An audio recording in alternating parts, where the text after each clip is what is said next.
Welcome back. In this session, we'll continue with the discussion of this relationship continuous time signal frequency with the discrete time signal frequency. Now we saw omega is related to this small omega is related to capital omega by the TS of simply. So this is the relationship between the two. Now in the last section, we saw how to obtain the discrete version of this entropy by substituting P equal to NTS. So this we did in the last session. Now we could have obtained this expression directly without using the substitution. If I say x of n will be simply a cos, this will be omega xs. So substituting the values directly, we can get the value. If I take the previous example where omega is 1000 pi, and if I choose fs equal to Nike squared, this will be cos. Same way, if I choose a double the Nike squared, it will be pi by 2. So if I now drop this, drop the sample Nike cos. So this is the sinusoid. This is the discrete version of the sinusoid. So we this in the last session. So this we can do right. So now in this session we learn what's the maximum value of this omega. What can be the maximum value of this discrete time sinusoid? What can be the maximum value of this maximum and minimum value of this discrete time sinusoid? All right. First, let me go to the continuous time sinusoid. So continuous time sinusoid or continuous time sinusoid frequency here, I mean, this can vary from minus infinity to plus infinity. So the value of this continuous time sinusoid can go from minus, right, from minus infinity to plus infinity. So omega, capital omega can vary from minus infinity to plus infinity. Remember, again, let me repeat it, minus frequencies does not mean anything. These are only drawn for mathematical convenience. So the frequency of this can go from from 0 to infinity. That's the point. All right. So what is the value of small omega then? If this omega can go from 0 to infinity or from minus infinity to infinity, for simplicity, what will be the value of this small omega? That depends upon this capital omega. All right. We know the minimum value of fs that you can have is twice b, where b is the maximum frequency component of the continuous time sinusoid. So if I say I'm choosing the minimum, this minimum sampling rate, that is 2b. So even if I choose the minimum sampling rate, this will set the value of omega here. So the maximum value. So if I use minimum value of fs, then that will give me the maximum value of omega. All right. So let me do the substitution. This will be simply f, and this is fs. So in terms of omega. So now if f is the frequency component, and if I take the maximum frequency component of this as fm, then the frequency of the continuous time sinusoid will be simply 2 pi f, and that will be simply 2 pi fm. So this will be the frequency of that continuous time signal here.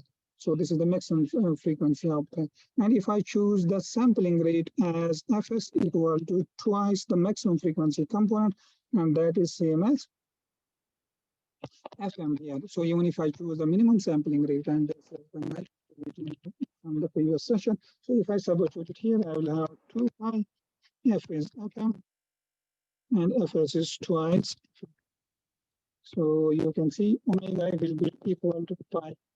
So even if I choose the minimum value of the sampling rate, the maximum value of this omega, small omega, can go up to pi. So the maximum discrete time signal frequency is pi.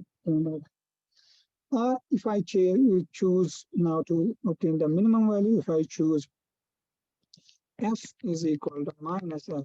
Please remember this again, negative frequency does not mean anything. It means simply it is drawn only for mathematical convenience or so I can say f of s as twice Fm is the 2 times this, and if I substitute it here, I will obtain the minimum value of this omega equal to 2 pi Fm.